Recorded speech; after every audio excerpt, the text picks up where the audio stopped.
तो हेलो बच्चों, कैसे हो आप सब। उम्मीद करता हूँ सब लोग ठीक ठाक होंगे, खैरियत से होंगे। तो आज की इस वीडियो में मैं आपको सिखाऊंगा भिन्न का जोड़। 2 अंकों का भिन्न का जोड़ मैं बहुत ही आसानी तरीके से समझाऊंगा। तो चलिए हमारे साथ बनाते हैं इस भिन्न के जोड़ को। सबसे पहले ना हमें इन दोनों को 8 और 6 का एलसीएम निकालना पड़ेगा। तो पहले इसका एलसीएम निकालेंगे, उसके बाद ही बनाएंगे। तो 8 और 6 का एलसीएम कितना होगा? 8 6 दो बार में लगाएंगे, 4 3 अलग अलग हो गया तो गुणा कर देंगे। 2 × 4 × 3, 2 × 4 = 8 तिहाई 24। 24 आ गया मेरा। तो इस 24 को ऐसे बट्टा में करके यहाँ लिख देंगे 24। अब क्या करना है, ध्यान से समझना। अब 24 में 8 से भाग लगाओ। तो 24 में 8 से भाग लगाओ, कितना आएगा? 3 आएगा मेरा। तो 3 को इसके अंश से, यानी कि ये हर है, ये अंश है, तो इसके अंश से 4 से गुणा करना। तो 3 चौका 12। जितना भी गुणनफल आए इधर लिखना है 12। फिर बीच में प्लस का साइन है तो वो तो आपको देना पड़ेगा। उसके बाद जैसे इसमें भाग लगाए थे उसी तरह इसको भी लगाएंगे भाग। तो 24 में अगर 6 से हम भाग लगाते हैं तो मेरा आएगा 4। तो 4 को अब ऊपर वाले से यानी कि अंश से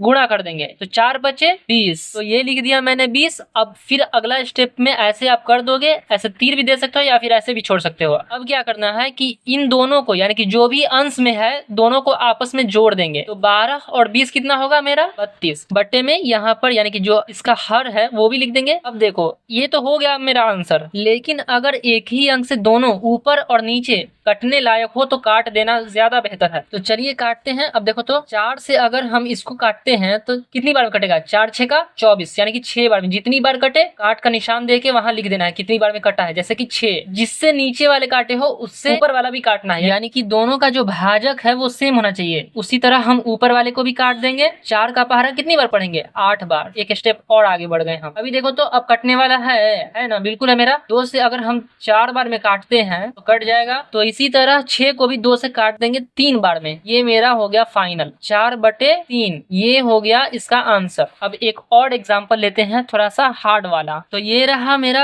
दूसरा सवाल। अब देखो तो इसमें जो था वो 8 और 6 यानी कि दोनों ही कटने वाला था, लेकिन यहाँ पर दोनों अलग अलग है। इसका एलसीएम निकालोगे तो डायरेक्ट ही आ जाएगा। तो उससे बेहतर है कि हम दोनों को आपस में इधर ही गुणा कर दें। तो 5 का 3 से, तो 5 3 15 15 आया। उसको एक बड़ा सा बट्टा का निशान देंगे और उसके हर में लिख दिए, जैसा कि मैंने इसमें लिखा था। अब देखो 15 में 5 से भाग लगाओगे तो कितना आएगा मेरा? 3 आएगा ना। 3 को ऊपर वाले से गुणा कर देते हो, 3 तिहाई का 9। फिर जोड़ का निशान देंगे जैसा कि है। उसी तरह 15 में 3 से फिर से भाग लगाएंगे, 3 5 15। 5 का पहाड़ा 4 बार पढ़ेंगे तो 5 का 20, 20 और 9 29/15। अब यहाँ पर ध्यान से आप लोग समझो, यहाँ पर 29 है, नीचे 15 है, यानी कि दोनों ही एक अंक से नहीं कटेगा। तो यहीं पर मेरा समाप्त हो गया। यही मेरा हो गया आंसर। तो देख लो, बढ़िया से स्क्रीनशॉट ले लो। तो बहुत शुक्रिया कि आपने यहाँ तक वीडियो देखा। अब आप अच्छे से मन लगा के रिवीजन करोगे तो फिर बन जाएगा।